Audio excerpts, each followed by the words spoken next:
Kericuhan terjadi antara saksi partai politik dengan anggota Panitia Pemilihan Kecamatan atau PPK di Bulukumba, Sulawesi Selatan.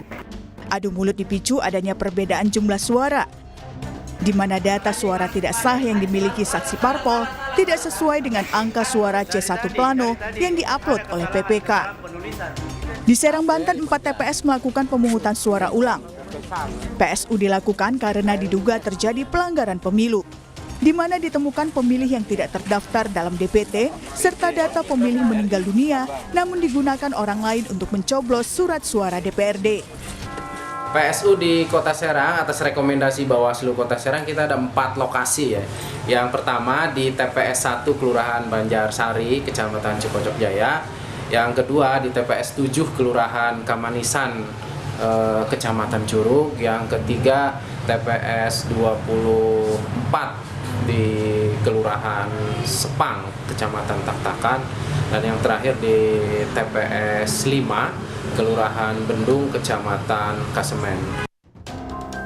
Tak hanya masalah penghitungan suara di lapangan dan penyalahgunaan hak suara, perbedaan hasil penghitungan suara dan di situs KPU juga menjadi sorotan. Sistem rekapitulasi suara pemilu 2024 atau Sirekap pun menimbulkan tanda tanya.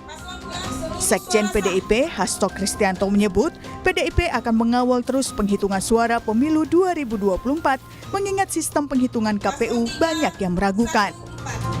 Ya, terus kami lakukan pencermatan meskipun sistem perhitungan dari KPU banyak yang meragukan dan dipakai dengan berbagai algoritma tertentu, tetapi kami terus kawal suara rakyat, suara Tuhan. Termasuk kemarin sempat penghentian rekapitulasi itu, Pak? Ya, kami juga berkirim surat hari ini ke KPU, nanti kami sampaikan. Banyaknya sorotan terhadap perbedaan data hasil suara membuat KPU bereaksi. Komisioner KPU, Betty Epsilon Idrus menyebut, perbedaan data terjadi jika ada satu KPPS yang menginput data yang tidak sesuai dengan angka yang sebenarnya dalam satu dapil. Ada pula faktor lainnya, seperti banyaknya pemegang akun yang tersebar di 800.000 lebih TPS, hingga jaringan internet dan telepon seluler petugas KPPS. Tapi KPU memastikan seluruh data sistem informasi rekapitulasi atau Sirekap pemilu 2024 tersimpan secara aman di pusat data yang berada di Indonesia. Sudah diaudit oleh lembaga yang berwenang, tadi sudah saya sampaikan, asesmen sudah dilakukan, bisa dilihat tadi, silakan, tadi saya sudah jelaskan prosedurnya, mekanisme kerjanya, detail sekali, silakan untuk dilihat C-planonya, sekali lagi kita lihat, sekali lagi ya Mas Mbak semuanya, Sirekap adalah alat bantu. Ketika alat bantu, ayo dilihat dan jangan lupa bahwa hasil resmi adalah rekapitulasi berjenjang dilakukan dari TPS ke PPK sama dengan KPU. Sistem rekapitulasi suara pemilu 2024 atau Sirekap merupakan alat bantu yang disiapkan KPU untuk melakukan pencatatan dan pendokumentasian hasil penghitungan suara TPS. Meski demikian, hasil resmi penghitungan suara berasal dari penghitungan berjenjang yang dilakukan mulai dari TPS, PPK, hingga KPU. Tim Liputan, Kompas TV.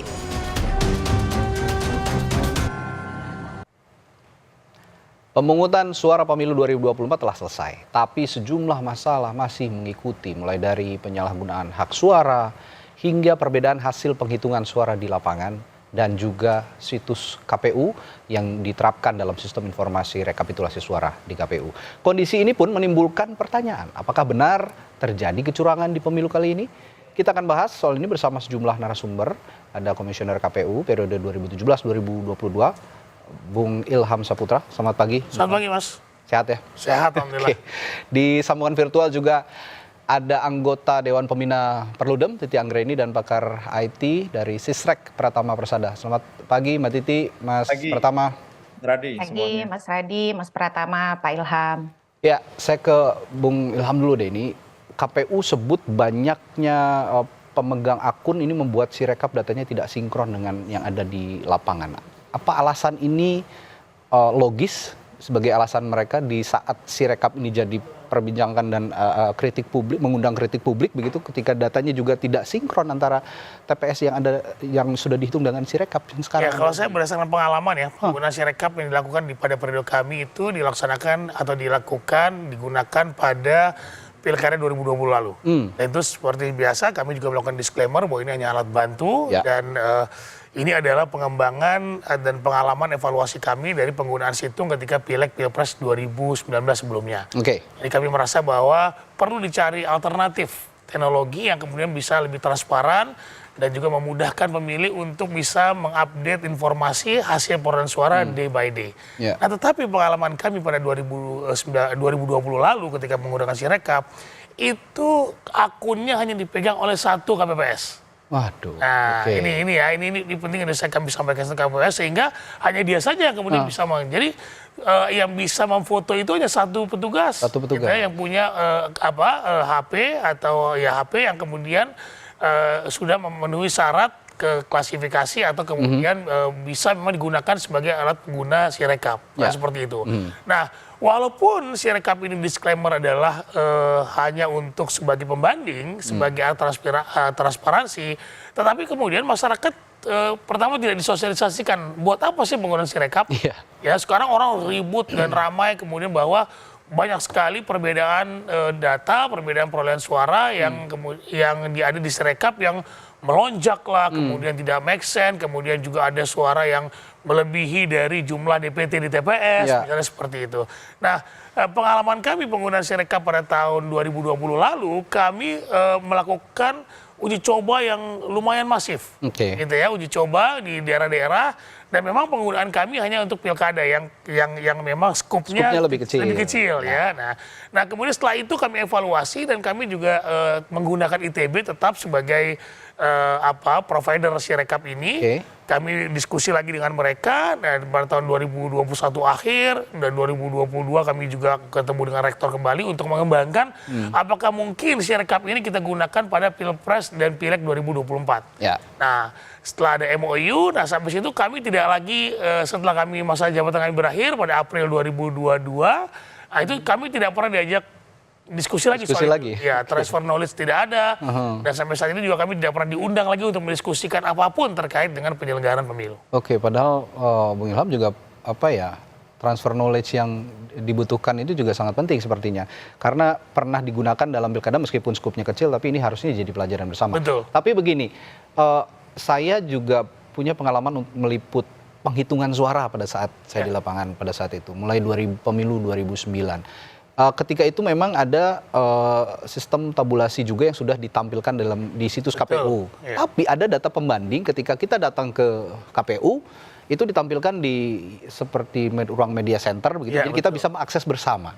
Saat ini sepertinya tidak ada data pembanding juga yang disodorkan oleh KPU sebagai salah satu bagian dari informasi publik gitu. Apakah ini Sirekap ini juga akurat atau tidak begitu. Nah, kira-kira Anda melihatnya kenapa tidak ada data pembanding lain selain Sirekap saat ini? Iya, sebetulnya justru data pembanding itu dari Sirekap. Dulu namanya ada Situng dan 2014 2019 ya. Betul. Nah, kemudian tapi persoalannya sekarang data pembandingnya kan ada permasalahan ya, karena memang sulit sekali untuk kita membandingkan dengan data yang amburadul seperti kemarin misalnya saja, walaupun ada perbaikan. Dan tetapi saya ingin menyatakan bahwa dari 2004 sampai 2024 sebetulnya kita memang ada data pembanding.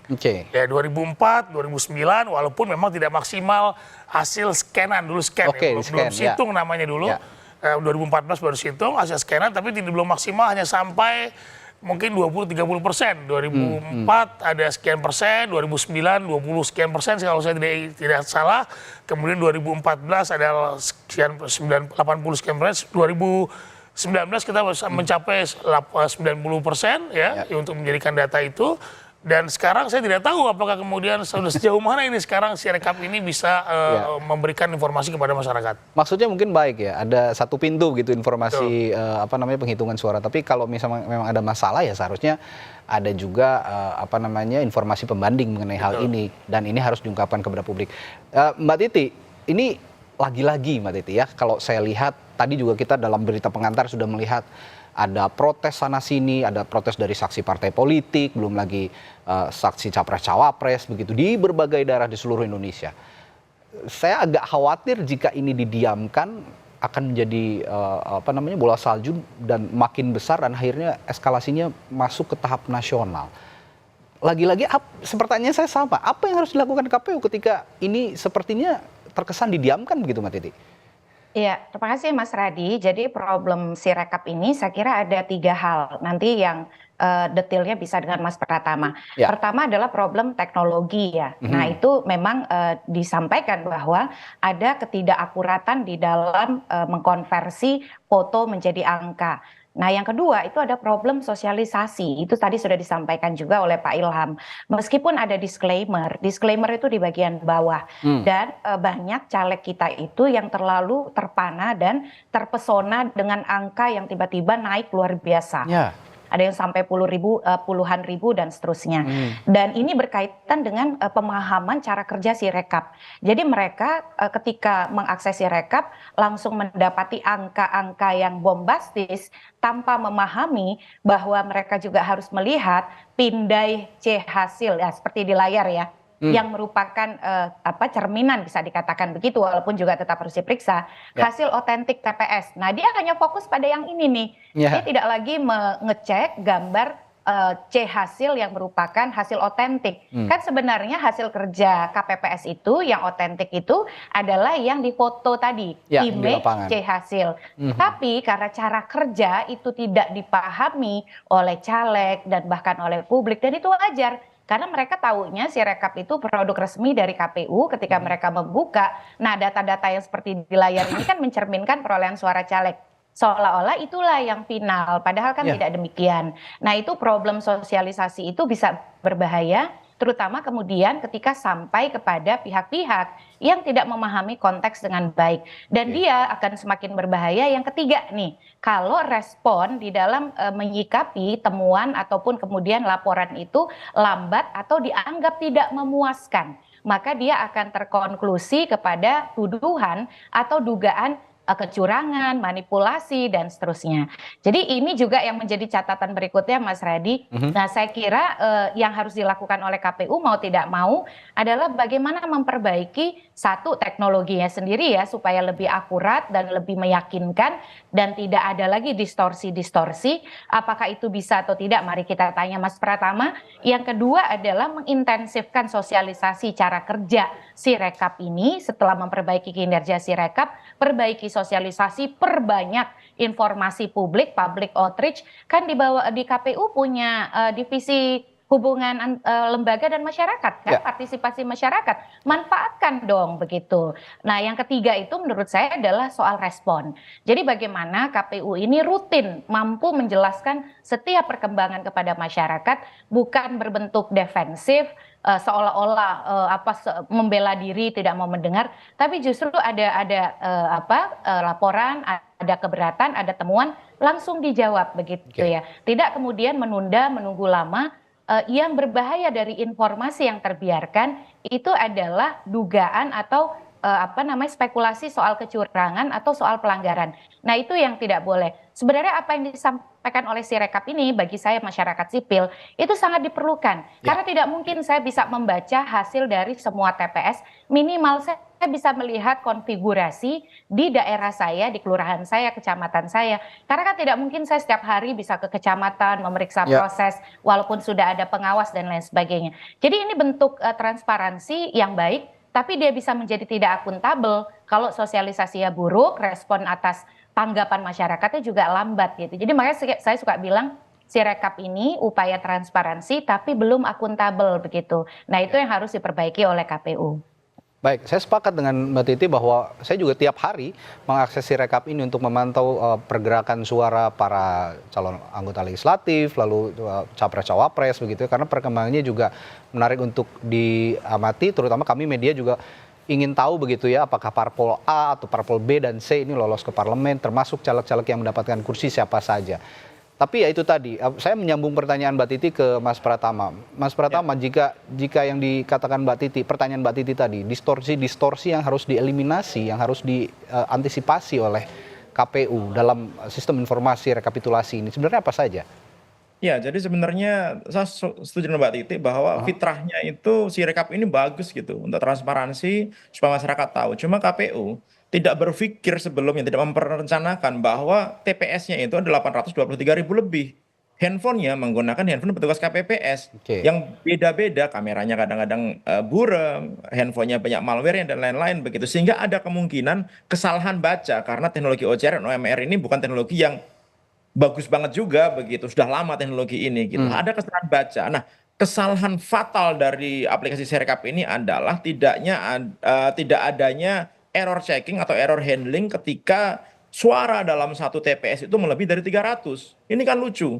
Ini apa namanya pembuatan formulasi yang sangat sederhana, aturannya satu TPS 300 harusnya nggak boleh dong. Kalau sampai lebih dari 300 artinya apa? Artinya akan error. Nggak bisa tuh di input, nggak bisa tuh di submit gitu. Nggak bisa tuh apa namanya dikirimkan. Nah, harusnya ada itu. Itu tidak dilakukan yang pertama. Sehingga apa? Sehingga petugas KPPS ketika mereka memfoto kemudian dia tidak bisa mengedit, apalagi di pilpres, pemilu pilpres mereka nggak bisa mengedit. Ini juga kan nanti akan saya apa namanya sampaikan. Tidak bisa mengedit, dia terpaksa harus mengirim. Sehingga apa? Berantakan hasilnya. Ada yang nambah 800, ada nambah 900, ada sampai 3,5 juta. Saya punya beberapa datanya. Saya mengumpulkan ada sekitar 103 data gitu dari 103 TPS yang suaranya memang berantakan berubahnya. Kemudian yang kedua, kalau Sirekap ini hanya digunakan sebagai alat bantu, ya, ini selalu disampaikan oleh KPU, kemudian disampaikan oleh Bawaslu. Ya udah dong, kalau memang sebagai alat bantu nggak usah berpikir terlalu kenceng dong. Ya udah berikan aja gitu. Atau ya sudah nggak usah kasih gitu, ya kan? Kasih aja lembar C hasilnya, nggak usah rekap-rekapannya tulisannya yang bikin error. Tapi kan ternyata enggak. Nah, saya baru tahu tuh Mbak Titi ternyata di keputusan KPU nomor 66 tahun 2024 tentang pedoman teknis pelaksanaan pemungutan penghitungan suara dan pemilihan umum, itu di halaman 12 nomor 44 disebutkan bahwa Sirekap itu adalah perangkat aplikasi berbasis teknologi informasi sebagai sarana publikasi hasil perhitungan suara dan proses rekapitulasi hasil perhitungan suara. Hanya alat bantu. Kemudian berikutnya baru sebagai alat bantu dalam pelaksanaan rekapitulasi hasil penghitungan suara pemilu. Makanya kemarin ada penghitungan suara di tingkat kecamatan dihentikan. Hari Minggu. Kebetulan apa namanya adik saya camat tuh di Neglasari gitu. Dia ngomong sama saya, "Mas, ini dihentikan kenapa? Nggak ada alasannya gitu." Loh, harusnya nggak ada hubungannya antara Sirekap ini dengan perhitungan manual dong. Kan Sirekap hanya untuk alat bantu. Tapi ternyata gara-gara mau sinkronisasi apa data yang ada di Sirekap, perhitungan berjenjang itu juga dihentikan. Ada apa nih? Kan itu agak nggak logis. Kemudian yang kedua, saya sebutkan untuk pilpres, kok lucu gitu? Petugas KPPS nggak bisa mengedit suara yang didapatkan dari pemilu pilpres. Padahal cara paling efektif untuk mengurangi kesalahan ini adalah dari level TPS. Cuma 300 suaranya. Kemudian saksinya ada banyak, ada panwas, ada masyarakat. Sehingga kalau misalnya terjadi kesalahan, disitulah apa namanya bisa diedit dengan disaksikan semua orang. Tapi ternyata khusus untuk pemilu pilpres nggak bisa diedit loh. Nah, ini menurut saya perlu dijawab nih apa namanya oleh KPU. Kenapa kok untuk pemilu pilpres tidak bisa diedit? Karena dari hasil temuan saya memang begitu, dari 103 itu memang tidak semuanya satu paslon yang suaranya menggelembung menjadi besar, tapi sebagian besar 85% lah ya paslon nomor itu gitu yang suaranya menggelembung gitu. Nah, ini menurut saya hal yang harus diperhatikan oleh KPU. Apa sih susahnya bikin aplikasi seperti ini gitu? Anak-anak yang baru lulus SMP aja kalau dia ngerti programmer, dia bisa membatasi itu bahwa kalau misalkan value-nya nggak boleh 300, nggak bisa di-input. Kemudian berikut, ini kita belum ngomongin masalah perubahan suara ya. Kalau misalkan KPU meletakkan servernya, ternyata ada di server Alibaba Clouds begitu, yang kita sebenarnya nggak punya kontrol terhadap fisiknya, walaupun kemarin Bu Betty bilang bahwa ada di Indonesia, tapi di Indonesia di sebelah mana? Punya nggak akses terhadap fisiknya gitu? Karena orang yang punya akses terhadap fisik server itu dia bisa melakukan apa saja gitu, mau merubah suara, merusak suara, merekayasa suara dan lain-lain begitu. Nah, pasan keamanan menurut saya kurang tepat. Kenapa? Karena di regulasi kita punya peraturan pemerintah PP nomor 71 tahun 2019 tentang penyelenggara sistem transaksi elektronik. Baik. Penyelenggara sistem elektronik lingkup publik itu harus meletakkan servernya di Indonesia. Gitu. Nah, kemarin ketika terjadi kesalahan, ini yang lebih fatal lagi nih, Mas Radi, menurut saya. Ketika Sirekap bermasalah, apa yang dilakukan oleh KPU? Ternyata mereka memberikan instruksi kepada petugas KPPS untuk mengirimkan data dari TPS itu menggunakan Google Drive. Oke, Google Drive ya. Google Drive, gimana ini? Google Drive kan ada keterbatasan cloud juga kapasitasnya. Ya, dan kita nggak tahu itu servernya ada di mana Google Drive. Ya, oke. Nah, ini yang menurut saya KPU harus ya, ini harus benar-benar dijelaskan oleh KPU. Tapi saya akan ke Bung Ilham soal KPU yang menghentikan sementara ini proses Sirekap atau penghitungan suara juga di lapangan karena ada kekisruhan atau kekacauan input data juga yang tidak sesuai dengan input data yang dilakukan di TPS dengan data yang ditampilkan dalam Sirekap. Nah, apakah langkah ini juga sudah tepat yang dilakukan KPU untuk menghentikan sementara proses penghitungan suara? Tapi jangan dijawab dulu ya, Bung Ilham, saya akan tanyakan ini nanti setelah jeda. Tetaplah bersama kami di Sapa Indonesia Pagi. Kami segera kembali.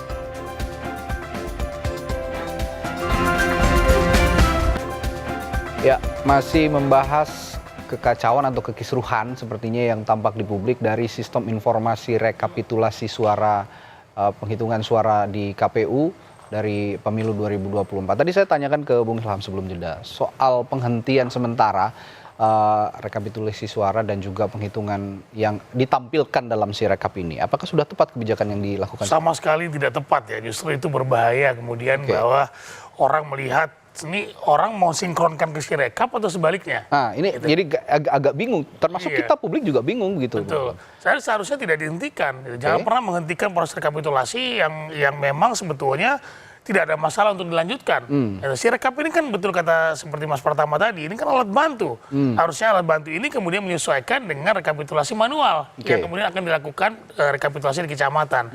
Nah, ini kan muncul interpretasi yang kemudian jangan-jangan ini dia disinkronkan untuk menaikkan partai-partai tertentu. Tahu-tahu nanti ketika pulih sistemnya suaranya sudah berubah. Kan banyak dugaan-dugaan seperti ini berbahaya buat saya ya. Jadi buat kita ini berbahaya sekali. Jangan pernah menghentikan tahapan rekapitulasi, tetapi rekapitulasi itu yang kemudian dijadikan perbaikan dari Sirekap. Karena kalau yang namanya disclaimer itu atau apa Sirekap ini sebagai alat bantu, di disclaimer sebagai alat bantu, harusnya kemudian yang digunakan tetap rekapitulasi manual yang nanti kemudian bisa memperbaiki Sirekap. Nah, saya juga agak bingung kemudian seperti kata Mas Pratama, kok tidak bisa diedit untuk Sirekap presiden. Nah, ini kan juga muncul interpretasi lagi, kok tidak bisa diedit. Sementara pileknya bisa diedit misalnya seperti itu.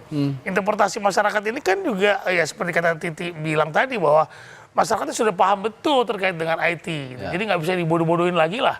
Nah, komunikasi KPU-nya juga menurut saya lemah karena tidak secara transparan menjelaskan tentang apa yang terjadi saat ini. Nah, apa sih fungsinya menghentikan Sirekap kecamatan, rekapitulasi kecamatan?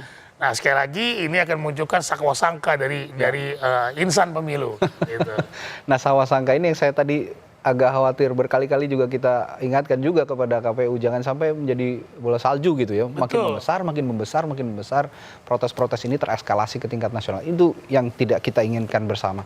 Nah, Mbak Titi, kalau dalam konteks penyalahgunaan hak suara ini juga banyak terjadi begitu di lapangan.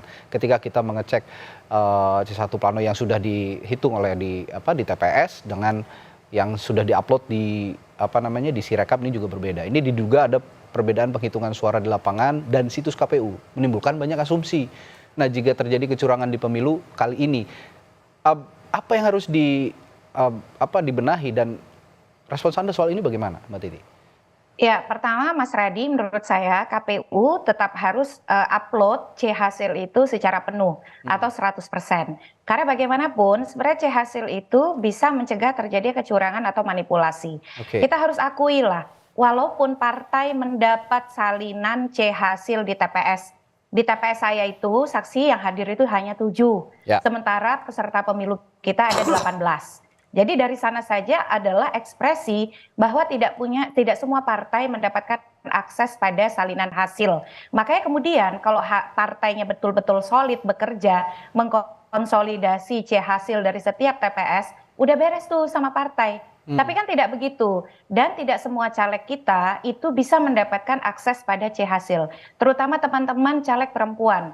Makanya adanya Sirekap ini, kalau dia bekerja baik, dia bekerja benar, bisa mengunggah C-Hasil dengan konversi data yang akurat, itu luar biasa. Bantuan terhadap caleg perempuan, caleg-caleg yang tidak punya uang, dan juga upaya pengawalan suara oleh publik itu akan sangat terbantu. Jadi yang diperlukan adalah, bagi saya sih bukan menutup Sirekap ya, tetapi hasil itu diunggah 100%, lalu karena kan ada kawalpemilu.org, ada Jaga Suara 2024, aplikasi berbasis Android yang bisa kemudian membantu konversi data itu berdasarkan data otentik TPS gambar C-Hasil tadi.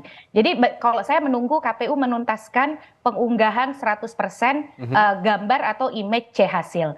Nah yang kedua, KPU itu tadi ya, masyarakat ayo kita cermati. Kita mencermati ini bagian dari partisipasi dan kepedulian kita. Tapi KPU juga jangan anggap ini sebagai gangguan terhadap KPU. Tapi justru ini bagian dari keberhasilan mengajak partisipasi dari masyarakat. Namun tidak boleh berhenti hanya membuka. Karena partisipasi itu menuntut akuntabilitas, akurasi, dan validitas data. Karenanya responnya harus cepat tadi. Sekali lagi responnya harus cepat, komunikasi publiknya harus baik. Jangan kemudian misal bertumpu hanya orang per orang dan itu pun sulit dijangkau. Dalam situasi hari ini namanya situasi krisis. Jadi dalam pemilu ada manajemen krisis. KPU sebagai organisasi besar pasti punya skenario manajemen krisis. Dalam situasi krisis kalau publik merasa ditinggalkan, tidak mendapatkan informasi yang jelas, tidak mendapatkan informasi yang cepat, yang terjadi adalah spekulasi, kontroversi, dan sangat mungkin teori konspirasi. Nah yang terakhir bagi saya sih Bawaslu ya. Bawaslu kan sebenarnya juga punya penyeimbang data. Karena Bawaslu juga mendapatkan salinan hasil. Nah ini juga diperlukan mengawal proses ini. Saya setuju dengan Pak Ilham. Di kecamatan, memang rekapitulasi itu, Mas Radi, di PKPU nomor 5 tahun 2024 disebutkan bahwa bahan yang ditampilkan oleh KPPS untuk rekapitulasi diambil dari Sirekap. Itu di pasal 112 PKPU 5 2024. Jadi dia itu bukan sekedar alat bantu transparansi, tapi instrumen bahan PPK untuk menampilkan proses rekapitulasi. Kalau ada ketidaksesuaian, maka dilakukan koreksi menggunakan salinan C-Hasil atau C-Hasil yang berasal dari setiap TPS. Tapi masalahnya kan tadi sosialisasi, edukasi. Bayangkan saksi kan tadi marah-marah tuh. Karena antara yang di Sirekap dengan hasil itu tidak sama. Jadi kalau edukasinya tidak baik, tensi kemarahan itu lebih dulu daripada prosedur. Harusnya dia bisa dikoreksi. Kan ketentuan di PKPU itu kalau tidak ada kesinkronan antara Sirekap dan C-Hasil, maka yang dipakai adalah C-Hasil dan diinput manual. Tetapi di dalam kepala saksi yang kemudian tidak semuanya paham, kan kemarahan yang lebih dulu. Makanya tadi problem sosialisasi itu dampaknya bisa kemana-mana akhirnya begitu. Ya ini ngomong-ngomong Bawaslu juga Mbak Titi, saya mau disclaimer dulu bahwa hari ini kami juga sudah berupaya untuk mengundang komisioner Bawaslu semuanya juga gitu, Bung Ilham, Mbak Titi dan Mas Pratama untuk berbincang bersama, tapi belum ada yang bersedia untuk hadir karena masih ada kegiatan lain, termasuk juga komisioner KPU. Ya, mungkin mereka lagi sibuk-sibuknya lah ya sekarang untuk menyingkronkan data. Nah tapi pertanyaan saya selanjutnya ke Mas Pratama, nih kalau ngomongin Bawaslu sebagai lembaga pengawas juga dalam konteks Sirekap ini, apakah menurut Anda sosialisasi Sirekap, di mana ini adalah sistem informasi yang menggunakan teknologi informasi begitu, sudah teredukasi dengan baik kepada Bawaslu di setiap tingkatan, bahkan sampai yang ke bawah begitu? Ya kan Bawaslu sebagai dan pengawas pemilu ya gitu, harusnya sebagai jurinya dia kan ngerti bahwa Sirekap ini bermasalah. Ini kan kegaduhan disebabkan oleh Sirekap. Harusnya kan Bawaslu bukan bersama-sama KPU gitu, malah mensosialisasikan bahwa ya ini kan alat bantu, nggak usah khawatir. Harusnya Bawaslu masuk dengan KPU. Kenapa sistemnya seperti ini? Kenapa bikin aplikasi kok sejelek ini? Kenapa kok tidak ada pengamanan dari TPS sampai ke pusat? Kenapa kok nggak ada digital signature-nya? Kenapa kok menggunakan cloud dari luar? Kenapa kok menggunakan Google Drive gitu? Kenapa kok tidak ada fungsi editing di level TPS untuk pilihan presiden begitu? Terus kenapa kok Sirekap web gitu yang digunakan oleh petugas kecamatan dia yang bisa melakukan editing dan lain-lain. Menurut saya Bawaslu yang harus melakukan itu, bukan kita. Kita ini hanya alat bantu aja sebenarnya Mbak Titi. Harusnya Bawaslu yang melakukan itu gitu. Nah ini tidak terjadi sehingga akhirnya apa? Menganggap remeh semuanya. Ini kan cuma alat bantu saja. Gini Mas Radit, bayangkan ya. Kalau nanti misalkan ada pertas masuk ke dalam situs KPU, kemudian ketika pengumuman hasil finalnya KPU diretas, ketika diumumkan hasil Sirekap beda dengan hasil pemilu perhitungan berjenjang manual begitu. Bedanya 30 juta gitu misalkan. Kira-kira yang kalah mau nggak? Mau terima nggak? Nggak akan mau karena informasi yang disampaikan oleh Sirekap itu juga informasi resmi dari KPU dan itu sah menurut peraturan yang ada dan itu diakui oleh semua masyarakat. Kalau terjadi perbedaan begitu banyak, kemudian akhirnya Akhirnya terjadi konflik. Kemudian tidak menyetujui hasil pemilu, menuntut penghitungan ulang. Bayangkan sekarang kotak-kotak udah di kecamatan. Kalau sampai dihitung lagi ke TPS lagi, manggil PPS lagi, 823.000. Oktober itu belum selesai perhitungan. Nah ini. Pensiun. Presiden pensiun kita bisa nggak punya presiden itu nantinya gitu. Nah, makanya jangan menganggap remeh maksud saya itu. Perbaiki dengan benar, lakukan dengan benar. Ini pertanyaan saya selanjutnya untuk masing-masing narasumber saya ke Bung Ilham. Ini kan setelah ada kekerusuhan ini begitu ya, penghitungan suara di lapangan baik di tingkat TPS maupun yang ditampilkan di Sirekap. Banyak sekali daerah-daerah juga yang memutuskan akhirnya melalui KPU begitu untuk melakukan penghitungan suara ulang, PSU. Di berbagai daerah di Indonesia sudah banyak sekali. Nah, apakah ini juga jadi solusi atas kisruh Sirekap yang saat ini terjadi? Setahu saya penghitungan suara ulang ini ada rekomendasi Bawaslu berdasarkan temuan dari pengawas TPS dan temuan mereka terkait dengan persoalan-persoalan pelanggaran administrasi di TPS. Misalnya saja ada pemilih yang tidak terdaftar di DPT dan bukan orang situ, kemudian memilih situ lolos misalnya saja. Kemudian ada beberapa hal lain terkait dengan prosedur-prosedur pelaksanaan pemungutan suara tidak dilakukan. Nah, tapi apakah ada kaitan dengan Sirekap? Sampai saat ini saya belum mendetail itu ya. Tapi yang terjadi adalah PSU ini memang menurut peraturan perundang-undangan bisa direkomendasi Bawaslu untuk melakukan pemungutan suara ulang apabila terjadi pelanggaran-pelanggaran tadi. Kalau ada ketidaksesuaian data antara yang di lapangan dengan Sirekap, apakah itu juga jadi salah satu alasan? Makanya sekali lagi disclaimer-nya adalah kan sebagai alat bantu, berarti bukan sebagai alat resmi gitu. Tetapi betul saya setuju dengan Mas Pratama bahwa kegaduhan ini kemudian kecurigaan masyarakat disebabkan oleh Sirekap. Oleh karenanya Bawaslu harus menegur KPU. Sirekap ini seperti apa? Kok bisa seperti ini gitu loh? Bagaimana lebih datanya? Galak lagi lah ya. Nah, artinya tugas dia sebagai pengawas harus betul-betul mengawasi dan memperingati lah apa yang terjadi saat apa yang dilakukan oleh KPU. Tapi terlepas dari kekacauan Sirekap yang sementara ini terjadi, pelaksanaan PSU di lapangan yang terjadi itu kan disebabkan oleh beberapa faktor termasuk tadi yang diungkapkan oleh Bung Ilham. Itu sudah bisa jadi solusi juga untuk mengatasi problem-problem pemilu yang muncul yang dilakukan pada 14 Februari kemarin? Ya, saya kira ini kan PSU ini prosedur ya. Apakah kemudian bisa memperbaiki persoalan pemilu kemarin? Saya kira nggak signifikan juga. Tapi sebelumnya begini, saya akan tanya juga, pada periode Anda sebanyak inikah PSU yang dilakukan? Ya saya lupa datanya ya. Tapi saya kira PSU itu memang kerap terjadi ya dan terjadi karena ada persoalan-persoalan kesalahan petugas KPPS kita ketika tadi prosedur tadi ya mungkin pemahaman atau kemudian kesengajaan kita nggak pernah tahu. Tetapi kemudian PSU ini untuk kemudian meningkatkan kualitas pemilu itu sendiri ya kan harusnya begitu karena undang-undang mengatur itu. Tetapi apakah ada kaitan dengan Sirekap bisa memperbaiki data yang ada di Sirekap gitu ya akan memperbaiki kecurigaan masyarakat? Saya kok masih belum lihat itu terjadi ya seperti itu. Baik.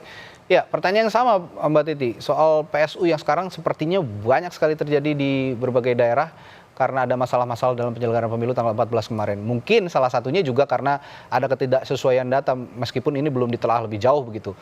Ini jadi solusi untuk melegitimasi pemilu 2024 ini?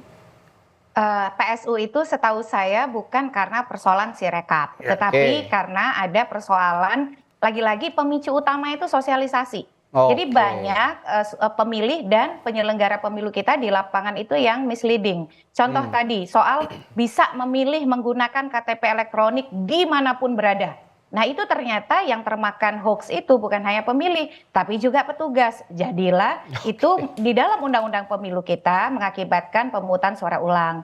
Lalu ada karena problem, misalnya sudah meninggal tetap menggunakan hak pilih. Mas Radi percaya atau enggak ya?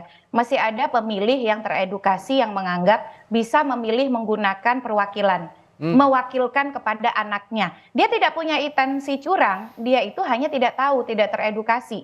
Tapi karena ketidaktahuan dia, akibatnya menurut Undang-Undang Pemilu harus pemungutan suara ulang. Nah peristiwa serupa tapi tidak sama seperti ini tuh ada banyak. Belum lagi misalnya ada 6.000 TPS yang surat suaranya tertukar. Yang kemudian kebijakan KPU kalau ketahuannya di tengah, maka itu dianggap suara partai. Caleg bisa marah dong, karena kan caleg bisa dirugikan karena mereka bisa kehilangan peluang terpilih. Terlepas dari apapun, menurut saya si rekap ini terkait dengan pengunggahan hasil hasil berupa image foto itu tetap harus dilanjutkan dan dituntaskan.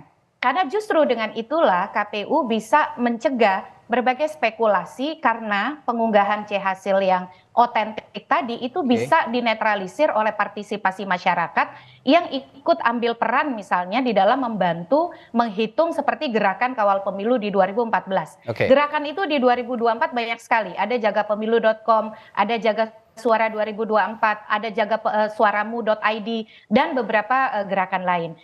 Jangan kemudian dihentikan pengunggahan hasil. Yang berikut ada menurut saya peran Bawaslu nih Mas Radi. Sebenarnya Bawaslu itu kan setiap Bawaslu punya hasil dari setiap TPS. Bawaslu itu punya personel di 823.236 TPS. Jadi kemudian peran Bawaslu lah yang ikut menetralisir ini dan memastikan akurasi data hasil dari setiap TPS. Rekapitulasi mestinya berlanjut, tapi sekali lagi kuncinya sosialisasi. Karena mohon maaf ya, dalam politik itu walaupun kita selalu bilang harus rasional, banyak yang tidak rasional. Banyak yang menganggap bahwa si rekap itu harga mati dan itulah perolehan suaranya begitu. Baik. Nah, yang saya akan tanyakan juga ke Mas Pratama, ini taruhlah ya si rekap ini setelah pulih itu berjalan dengan sempurna. Dan ini sepertinya kan kalau melihat penghitungan dengan sistem teknologi informasi seperti ini, kontrol penuh ada di KPU begitu, sehingga kecurangan-kecurangan bisa dieliminasi. Tapi apakah itu juga bisa kita percaya sepenuhnya memang jika memang sudah pulih begitu si rekap ini bisa dipercaya sepenuhnya bahwa ini sebagai hasil yang benar-benar sah dan tanpa kecurangan begitu? Ini yang menjadi polemik saat ini gitu. Gara-gara aplikasinya bermasalah, kemudian hasilnya banyak yang bermasalah, akhirnya masyarakat berpikir bahwa jangan-jangan bermasalah dan masyarakat nggak ada option lain. Nggak ada masalahnya lain untuk mengetahui hasil pemilu yang sebenarnya. Contohnya misalkan Mbak Titi tahu perolehan suara di TPS-nya. Kemudian Bang Raffi tahu di TPS-nya begitu. Saya juga tahu, tapi kan hanya di TPS sendiri. Agregat total semuanya. Memang iya, kita mau melihat lembar hasil foto satu persatu sebanyak 823.000 lebih. Nggak akan mungkin gitu. Sehingga kepercayaan kepada KPU ini penting gitu karena ya itu saran satu-satunya. Alat bantu tadi misalkan ada kawal pemilu dan lain-lain gitu. Kemudian ada Bawaslu kalau punya ya saya yakin nggak punya juga gitu. Kemudian partai politik. Sebenarnya kalau mereka ada selesai sudah urusan gitu. Mereka punya data, KPU punya data, tinggal disinkronkan mana yang nggak benar selesai. Cuma kan mereka nggak semuanya punya seperti itu gitu. Kemudian juga harus hati-hati nih Mas Radi gitu.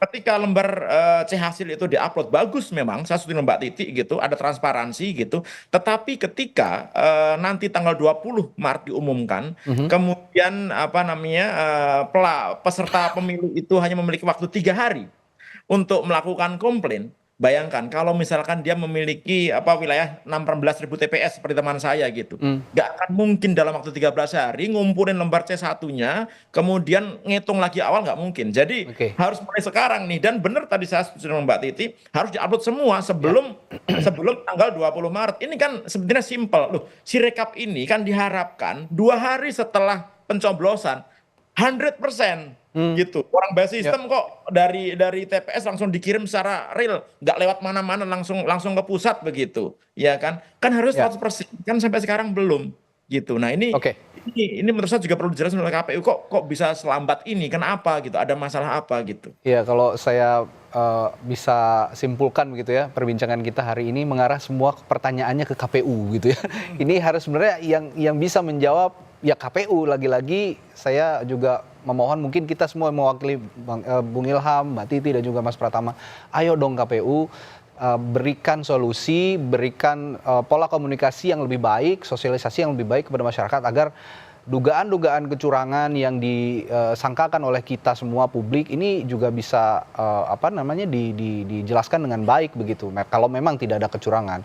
Nah, ini yang sama-sama harus kita kawal sampai penghitungan suara selesai. Juga Bawaslu sebagai badan pengawas yang diharapkan ya bisa lebih, dalam tanda kutip, lebih galak lah ya untuk mengawasi proses penghitungan suara, terutama dalam sistem informasi penghitungan suara atau Sirekap yang sistem informasi rekapitulasi suara yang sedang bermasalah saat ini. Kita nantikan sama-sama ya, Siap. Bung Ilham, Mbak Titi dan Mas Pratama, mudah-mudahan KPU terbuka hatinya untuk segera dan naik turun suara itu bukan hoax ya, itu kejadian benar ya. Gitu. Ini benar-benar harus dijawab oleh KPU sepertinya, dan komunikasinya harus lebih intens lagi kepada publik supaya publik tidak ada prasangka-prasangka buruk terkait pemilu 2024. Terima kasih sekali lagi Komisioner KPU 2017-2022 Ilham Saputra sudah berbagi perspektif pagi hari ini, juga Mas Pratama. Terima kasih Mas Pratama, Mbak Titi. Dan juga Mbak Titi telah berbagi informasinya di Sapa Indonesia Pagi. Sehat selalu Mas Pratama, Mbak Titi, Bung Ilham. Saudara